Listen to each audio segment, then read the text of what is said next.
अष्टविनायक नमो नमः गणपती बाप्पा मोरया। ओम गणपतये नमो नमः सिद्धिविनायक नमो नमः अष्टविनायक नमो नमः गणपति बाप्पा मोरया। गणपतये नमो नमः सिद्धिविनायक नमो नमः अष्टविनायक नमो नमः गणपति बाप्पा मोरया।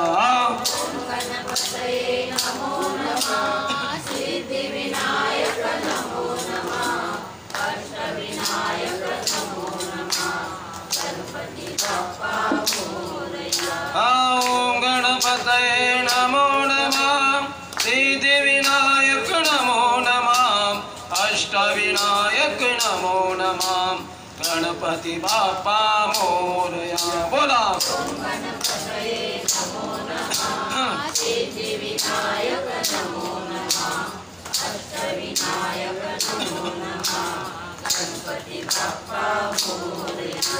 ओम गणपतये नमो नमः सिद्धिविनायक नमो नमः अष्टविनायक नमो नमः गणपति बाप्पा मोरया। गणपतये नमो नमः सिद्धिविनायक नमो नमः अष्टविनायक नमो नमः गणपति बाप्पा मोरया। ओम गणपतये नमो नमः सिद्धिविनायक नमो नमः अष्टविनायक नमो नमः गणपति बाप्पा मोरया। ओम गणपतये नमो नमः सिद्धिविनायक नमो नमः अष्टविनायक नमो नमः गणपति बाप्पा मोरया। गजानन महाराज की जय।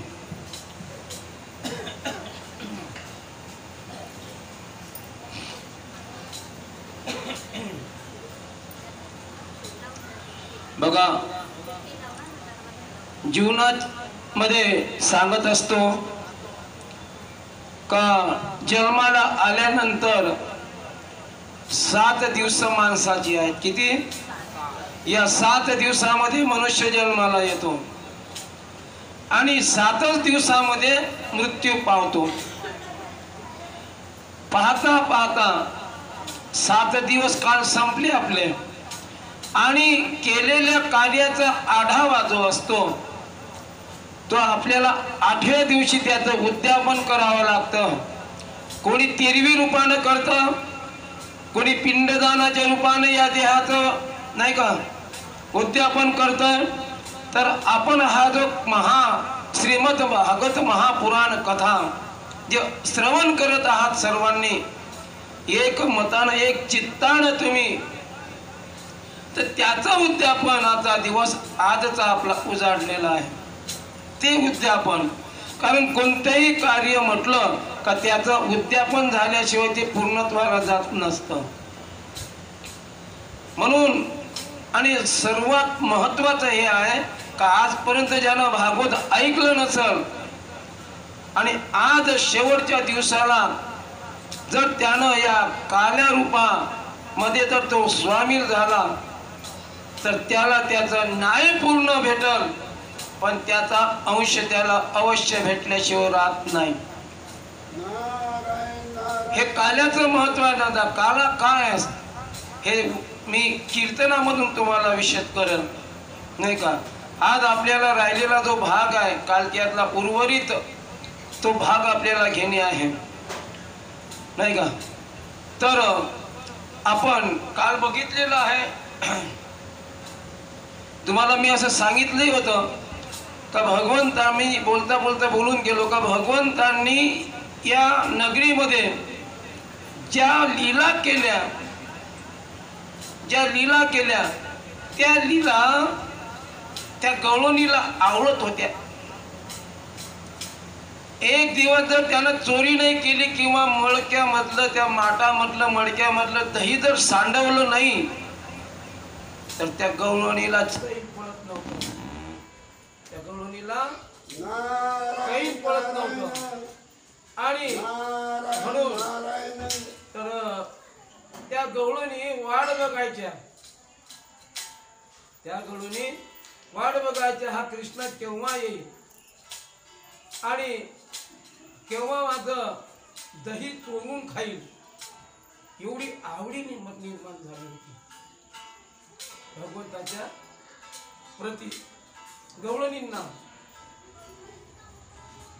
मग एवढं मोठं कार्य जेव्हा केलं, गवळणीचं प्रेम जेव्हा जेवढं होतं त्यांच्यावर, तर यांनी जे म्हटलेलं आहे पूर्व काळामध्ये त्यांना का चित्त चोर आहे, यानं असं केलं त्यानं तसं केलं, आणि असं करत असताना भगवंताला काही वाटत नव्हते, त्याचं अजिबात भगवंताला वाटत नव्हतं, अजिबात नाही, काहीच वाटत नव्हतं. त्यांना आनंद व्हायचा, उलटा आनंद व्हायचा. आणि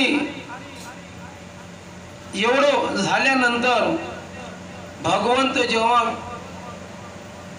त्यांचा विवाह झाला, राहत होते, तर नेमका समंतक म्हणण्याचा चोरीचा आळ आला. कसा? का जो सतराजित होता, त्या सतराजिताला सूर्यानं तो प्रदान केला होता. कृष्णानं फक्त एवढंच म्हटलं होतं सतराजिताला का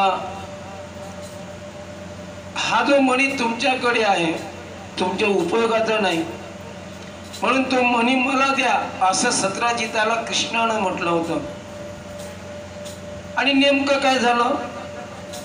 कावळा बसासी डांग तुटासी. त्याचा जो मणी होता तो चोरीला गेला दुसऱ्याच दिवशी, सतराजिताचा समंतक मणी. मग आता चोरीला गेल्यानंतर आता आळ कोणावर घ्याल तुम्ही? समजा मी एखादी गोष्ट तुम्हाला मागितली, मी शंकर भाऊला एखादी गोष्ट मागितली आणि त्यांनी मला दिली नाही, दुसऱ्या दिवशी चोरीला गेली, ते नाव कोणाचं घेतील? कोणाचं घ्या? अरे तुमची गेलीच नाही तर माझं नाव काय नाही घ्या.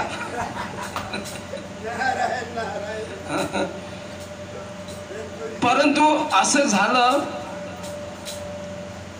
का सतराजिताचं जेव्हा ती चोरीला गेलेला मणी आहे, तो नाव कोणावर आलं? कृष्णावर नाव आलं. आणि ज्यावेळेस कृष्णावर नाव आलं तर त्यावेळेस कृष्णाला वाईट वाटलं का मी तुला मागितला होता अवश्य, त्यामध्ये दुमत नाही माझं, परंतु मी घेतला नाही हे मात्र मी सत्यता सांगतो. पण ते म्हणायला लागले, अरे तू किती चोरटा आहेस,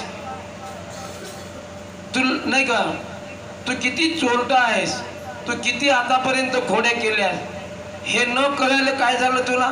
माझा बाबा तू घेतलेला समंतक मणी मला वापस कर. तू म्हणायला लागला मी घेतलाच नाही तर वापस कसा करू? ते बघ म्हणे तू काय करायचं आहे तर, पण माझा मणी मला पाहिजे. मग ही गोष्ट गेली घरापर्यंत, पत्नीपर्यंत गेली, 16 सहस्रपर्यंत गेल्या, 108 पर्यंत गेल्या, आईकडे गेली, रुक्मिणीकडे गेली, पत्नीकडे, बलदादा पण त्यांच्याकडे कंप्लेंट गेली. आई वडिलांचा विश्वास सर्वात जास्त आपल्या मुलावर असतो, त्यांच्यापर्यंत गेली. एवढं झाल्यानंतर ती गोष्ट गेल्यानंतर मग कृष्ण जेव्हा घरी गेले, कृष्णाला म्हणायला लागले, नाही का ना तुझ्याशिवाय तो मणी गेलाच नाही, का तुझा स्वभाव आम्हाला माहिती आहे कसा आहे तो, आणि तूच चोरला तो समंतक मणी, देऊन टाक त्याचा. बघा, दुसऱ्यांनी म्हटलं, दुसऱ्यांना आपल्याला मारलं, त्याचा आपल्याला राग येणार नाही, पण आपले जेव्हा आपल्याला म्हणतात आणि आपल्याला जेव्हा विश्वास बसत नाही आपल्यावर त्यांचा, तर त्यावेळी सर्वात जास्त दुःख, मी रात्री सांगितलं ना उदाहरण तुम्हाला, सर्वात जास्त दुःख त्याचं होत असतं जे आपल्याला टोचतात, दुसऱ्याचं नाही होत. दुसरा तुम्हाला किती शिव्या देऊ, दुसऱ्याचं दुःख नाही होत. जेव्हा आपलं आपल्याला टोचतात किंवा टोचून बोलतात त्यावेळेस इतकं दुःख होते का माणूस मरण्याला प्रवृत्त होतो, आत्महत्येला. काही उदाहरण आहे. मोठे मोठे लोक, बलाढ्य श्रीमंत, ते सुद्धा त्यांनी आत्महत्या केल्या घरच्या कारस्थानामुळं. काही कशी लोक आहेत श्रीमंत, कारण माणूस सर्व जगातलं दुःख नाही का विसरू शकतो, सहन करू शकतो, पण आपल्या लोकांचं, आपल्या नाही का त्यांचं दुःख सहन नाही करू शकत. त्यांनी म्हटलेला शब्द पण सहन करू शकत नाही. तसंच माझ्या भगवंताच्या बाबतीत झालं. भगवंत म्हणतो मी जगानं किती मला शिव्या दिल्या, मला त्याचं काहीच वाटलं नाही, परंतु मला आज माझे घरात लोकांचा, माझ्या पत्नीचा, माझ्या बाबाचा, माझ्या भावाचा माझ्यावर विश्वास बसत नाही. भगवंत खजील झाले, नाराज झाले भगवंत. आणि एखादी गोष्ट जर आपण केली नाही तर त्याचं माणसाला दुःख होतं, अति दुःख होतं. भगवंताला दुःख झालं आणि त्यांनी मनामध्ये ठरवलं का हा ज्याने कोणी हा मणी घेतला असेल त्याचा शोध लावेपर्यंत स्वस्थ बसणार नाही. झालं काय, नेमकं 17 जिताचा जो मणी होता त्याच्याच भावानं, प्रसेन नावाचा भाऊ होता त्याला, त्या प्रसेन तो चोरून नेला होता घोड्यावर बसून. कृष्णाला वाटलं हे कारस्थानी याचं असलं पाहिजे. हा त्या घोडा त्याच्या घरून जो निघाला त्या घोड्याच्या मागानं गेला, पावला पावलानं दूर वनापर्यंत गेला. दूर वनात गेल्यानंतर एका ठिकाणी घोडा मरून पडलेला दिसला आणि प्रसेनचा वध झाला होता तिथं. आणि तिथं त्याचा वध झाला त्या ठिकाणावरून पावलं गेले होते ते सिंहाचे. लक्षात असू द्या माता भगिनींनो, कोणाचे पावलं होते? सिंहाचे पावलं होते. का त्या प्रसेनला कोण मारलं होतं? सिंहाची आणि प्रसेनची लढाई झाली, त्यामध्ये घोडा आणि प्रसेन मारल्या गेला. तो शमंतक मणी त्या सिंहानं घेतला, निघून गेला. तिथून निघून गेल्यानंतर तिथं भगवान कृष्ण गेले, बघितलं का इथून आता इथपर्यंत ही गोष्ट आली, इथून इकडे पावलं जी आहेत ते सिंहाची आहेत, म्हणून याच्या पावलानं आपण जाऊ. म्हणून याच्या पावलानं ज्यावेळेस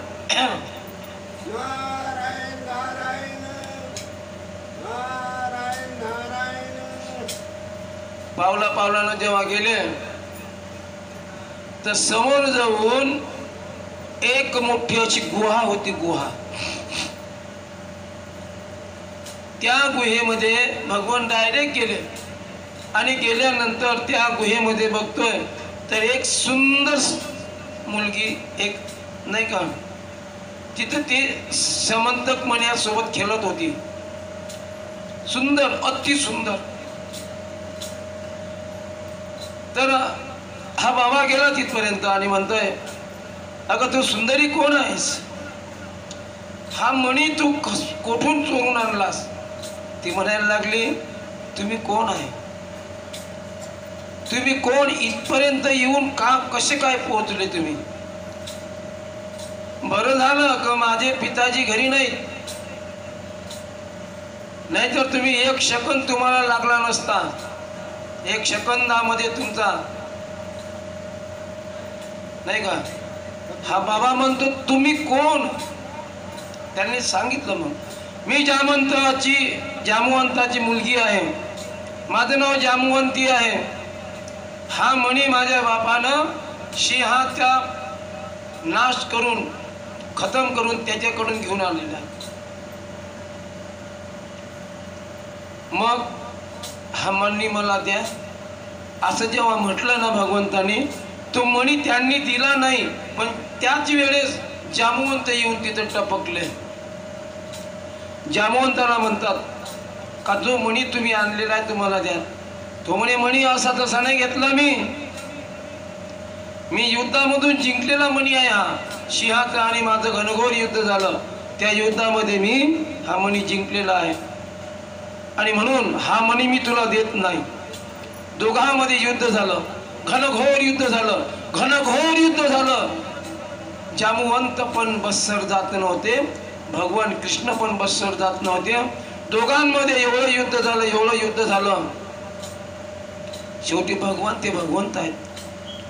भगवंतानं फेकल्याबरोबर बाजूला जामवंत उभा राहिला आणि युद्ध करणं सोडून दिलं.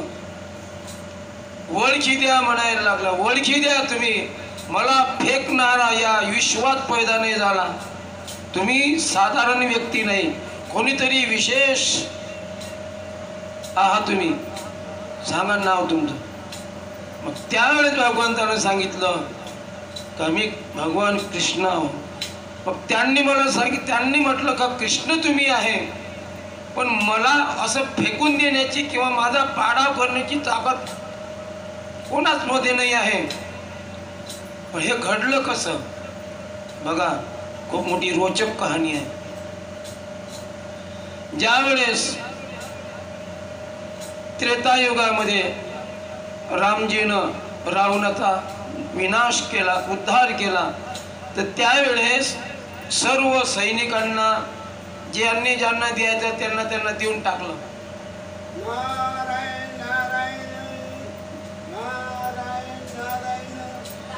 आणि जे जे द्यायचं ते देऊन दिलं. कोणाला काय अशा प्रकारचं जे होतं ते दिलं. आणि बिभीषणाला नाही का राज्य देऊन दिलं, नाही का लंकेचं. अंगदला आपला नाही का सुग्रीवाला त्याची वालीला जे मारलं होतं त्याचीच हे देऊन दिलेली आहे. सर्वांना जे जे आहे ते देऊन दिलं. ज्यानं सहकार्य केलं लक्षात असू द्या. मी पण आज तुम्हाला देणार आहोत. ज्यांनी मला सहकार्य दिलं त्याला मी अवश्य नाही का जे माझ्या म्हणजे मुखातून मी ज्याची प्रशंसा करेल ते समजून जातं आपलं दान होय म्हणून. ज्यांनी सहकार्य केलं राम युद्धामध्ये, रामायण त्रेतायुगामध्ये राम युद्ध झालं, राम रावणाचं, सर्वांना वाटा आपापला देऊन दिला. आणि त्यानंतर बजरंगबलीची हनुमानजी आले. हनुमानजीला म्हणतात काहीच नाही दिलं. आई म्हणतात, श्रीराम प्रभू म्हणतात त्यांना दिलंच नाही काही. यांना काय द्यावं बाबा असा विचार चालू झाला. सीता आई म्हणतात यांना देण्यासाठी माझ्याजवळ काही नाही, पण नवरत्नाचा हार आहे तो जानकीनं कोणाच्या गळ्यामध्ये टाकला. हे अंजनीच्या सुता तुला रामाचे वरदान, एक मुखाने बोला जय जय हनुमान. एक मुखाने बोला जय जय हनुमान. बोला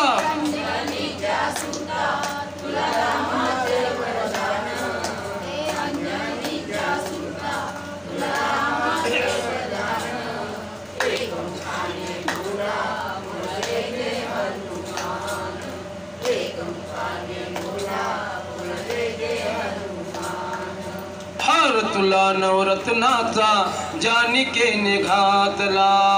पाहिले सफोडून मोती राम कुठे आटला.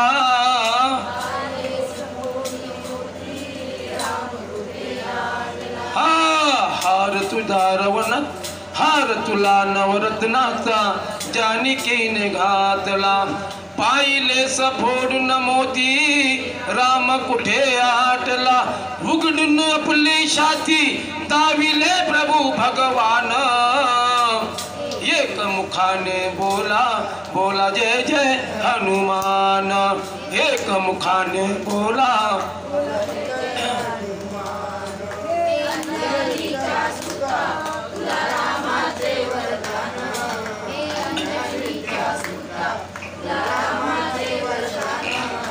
एक मुखाने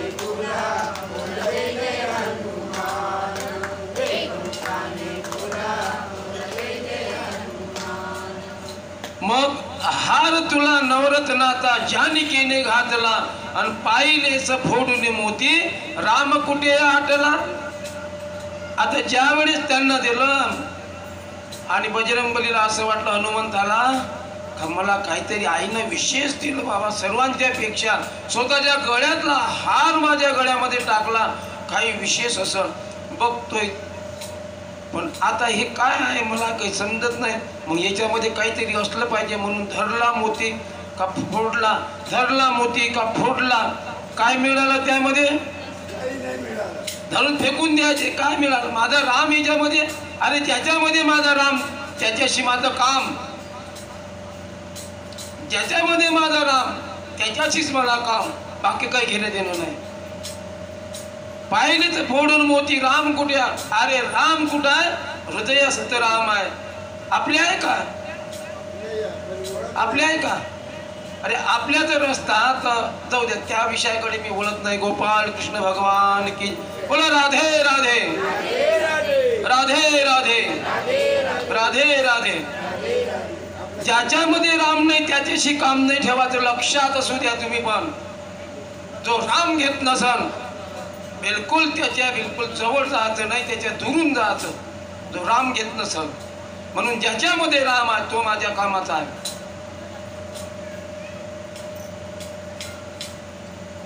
हनुमानजीला त्या नवरत्नाच्या हारात काय घेणं देणं होतं? पण एक एक मोती फोडून पाहिला, राम आहे का याच्यामध्ये? नाही ना, फेक कामाचं नाही काही. असं करून फोडून टाकले आणि त्याला सांगितलं अरे राम त्यामध्ये नाही, अंतःकरणामध्ये राम आहे. ते घेऊन काय करू मी? ते नवरत्नाचं घेऊन मी काय करू? काय करू त्याचं मी? अरे अंतःकरणामध्ये ओरा विराजमान जो आहे त्याच्याशी मला काम आहे. याच्याशी हे तर बाहेरचं जगत आहे, अंतर जगताशी काम ठेवा, बाकीचं घालून टाका. मग आली पाळी. सर्वांना दिलं, यांनाही दिलं. मग आली पाळी कोणाची?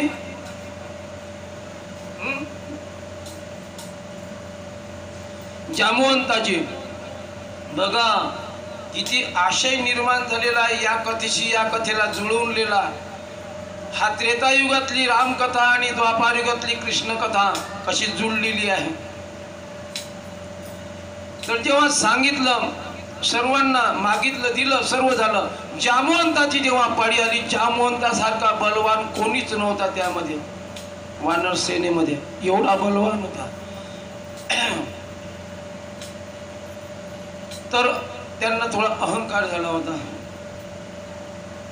अहंकार म्हणजे त्याला अहंकारही म्हणता येणार नाही आपल्याला, पण त्यांना असं वाटलं भगवंतांनी रावणाला मारलं, पण यांच्यामध्ये ताकद किती आहे नाही का, तर हे आपल्याला कळलं पाहिजे. म्हणून त्यांना सांगण्यात आलं मागावा तुम्ही जामवंतजी, तुम्ही राहिले फक्त, बाकी सर्व झाले, तुमची काय इच्छा आहे? तर ते म्हणतात भगवंता माझी इच्छा आहे तुमच्यासोबत 2 हात खेळण्याची, तुमच्यासोबत 2 हात खेळण्याची माझी इच्छा आहे. तर श्रीराम प्रभू म्हणतात आता या युगात नाही, द्वापार युगामध्ये पूर्ण करील तुमची इच्छा. ही वय इच्छा पूर्ण केली. त्रेता युगामधले श्रीराम प्रभू कृष्ण रूपामध्ये आले आणि तोपर्यंत सुग्रीव हात त्या तेवढ्या शब्दासाठी त्याला तितक्या वर्षापर्यंत युगापर्यंत थांबावं लागलं. का वचन दिलं होतं का तुमच्या सोबत 2 हात खेळण्याची माझी इच्छा आहे, तुमच्या ताकद बल किती आहे ते बघण्याची आहे. म्हणून ते द्वापार युगामध्ये पूर्ण होईल, म्हणून आता नाही. मग तोपर्यंत त्यांना जिवंत राहावं लागलं, लक्षात असू द्या. मग त्या निमित्तानं भगवंताला तिथं जावं लागलं, चोरीचा आळ स्वतःवर घ्यावं लागला आणि तिथं जावं लागलं. तिथं जाऊन 2 हात त्यांच्या सोबत खेळावं लागलं. जेव्हा जामवंताला फेकून दिलं तेव्हा कळलं भगवंतामध्ये किती शक्ती आहे. बोला राधे राधे राधे राधे राधे राधे. नारायण नारायण नारायण एवढा पावर त्यामध्ये आहे भगवंतामध्ये. आलं लक्षात? हा मुद्दा इथं जुटलेला आहे. मग तो मणी जामवंत म्हणतात आता या मण्याचं मला काही काम नाही, मग हा मणी घेऊन जा तुम्ही. परत विनंती करतो तुम्हाला, मी विनंती करतो. सांगा ना कोणती विनंती? काही नाही, माझी उपवर झालेली ही मुलगी अति सुंदर, जामवंती सारखी कोणी सुंदर नव्हतं. त्यांच्या 16,108 पैकी सर्वात सुंदर जी होती ती कोण होती? जामवंती होती. तर ही जामवंती हिच्यासोबत तुम्ही विवाह करा आणि हे तुम्हाला मी अर्पण करतो. तर त्यावेळेस भगवंतांनी म्हटलं ठीक आहे, तुमची इच्छा पूर्ण करेल. म्हणून ती जामवंती त्याच्यासोबत भगवंताच्या सोबत विवाह करून दिला. मग ती जामवंती त्यांची एक पत्नी 8 पट्ट राण्यांपैकी एक, नाही का? त्यानंतर तो मणी घेतला आणि निघून आले. निघून कुठे आले? पहिल्यांदा कोणाला दाखवला असेल तो मणी? कोणाला दाखवला असेल? आपल्या घरचे जे लोक आहेत. तुम्ही माझ्यावर खोटा आळ घेतला, हा बघा मी नाही चोरला, कहाणी सांगा लागली याना अमका अमका, हे घ्या सबूत. हे जे सबूत आहे हे जामवंती आणली सोबत. विचारा हिला, सबूतही घेऊन गेले तिथं, कारण याच्यावर भरोसा नसता बसला. हा कधी खोटा बोलून काय बोलून काही सांगता येत नव्हतं, हे त्याला माहित होतं. म्हणून सबूतही नेलं. सांग म्हणे, सांगितली हकीकत. मग त्यांना सांगितलं का म्हणे माफ कर बाबा रे, तुझ्यावर फुकट आळ घेतला. असंच होतं जीवनामध्ये. मग तो मणी घेतला, कोणाला दिला? कोणाकडे गेले? ज्याचा होता सत्राजिताकडे तो मणी घेतला, घेऊन गेले आणि सत्राजित खजील झाला. फुकट तुमच्यावर मी चोरीचा आळ घेतला, मला माफ करा भगवंता, मला माफ करा, मी तुमच्यावर खोटा आरोप घेतला. मग त्यामुळं आता असं करा तुम्ही, मी तुम्हाला एक विनंती करतो का हा जो नाही का हा मणी तर माझ्या काही कामाचा नाही, हा तुम्ही ठेवा. पण त्याचबरोबर, कारण तो मणी साधारण नव्हता, दररोजचे 7 भार त्या मण्याच्या सोनं देत होतं. ते किती? 7 भार त्याच्या वजनाच्या. तर याचं मी काय करू? घेऊन जा. आणि विशेष म्हटलं म्हणजे माझी मुलगी जी सत्राजिताची जी मुलगी आहे तिचं नाव काय? सत्यभामा. काय? हे सत्यभामा माझी उपवर झालेली मुलगी आहे आणि हिच्यासाठीच्या सोबत तुम्ही विवाह करा, म्हणजे मी कृतकृत्य होईल. असं त्यांना विनंती केली. सत्राजिताची मुलगी जी आहे सत्यभामा हिच्यासोबत विवाह करून दिला आणि ती पण 8 पट्ट राण्यांपैकी एक पत्नी आहे. मला गोपाल कृष्ण भगवान की. अशा प्रकारचं सत्राजिताचा नाही का आलेला तो चुकून गेलेला आहे. आणि त्यानंतरची जी कथा आहे नृगराजाची कथा आहे. दादा, नृगराजा हा अति दानी होता, दान करणारा होता. कर्णा म्हणजे नाव घेतलं जातं कर्णाचं दानशूर, नाही का? कर्णासारखं दानशूर नाही, बलीसारखं दानशूर नाही. आणि नृगराजा त्याच्याच सारखा दानशूर होता. नृगराजा सुद्धा दानशूर होता, कर्णासारखा दानशूर नव्हता.